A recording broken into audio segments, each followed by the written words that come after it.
تعالوا شوفوا اغلى طقم دهب في دبي. مبدئيا كده لو خطيبتك جنبك ولا مراتك قومها عشان ليلتك هتبقى سودة. اما بقى لو انت بنت اعملي منشن لخطيبك وربنا يقدرنا على فعل الخير. اول حاجه نزلت رحت دبي مول، عديت على مطعم البيك وطبعا مش هتكلم عن الزحمه وانك بتنسى اصلا انت طالب ايه. واخيرا الاوردر وصل. بعدين عديت على حوض السمك، وده الغريب ان القرش عايش مع الاسماك عادي جدا في سلام. تحسه سكران متعرفش في ماله، تحسهم صاحيين من النوم. ما علينا.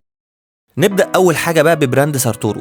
بسم الله كده أي عقدة عندي بيبتدي من 32 ألف دولار، والأنسيال ب 28 ألف دولار، ولو خاتم ب 18 ألف دولار. كلام فارغ يعني يا جماعة. لما ارتبط هجيب لها علبة فاضية من عندهم. وطبعا أكيد الشكل بيتكلم.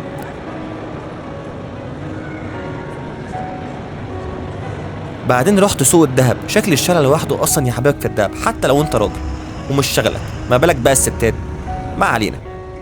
ندخل بقى على المعلم الكبير بلغاري، وده أرخص بكتير. العقد ب 23 ألف درهم والساعة 18 ألف درهم. كلام أهبل يعني يا جماعة.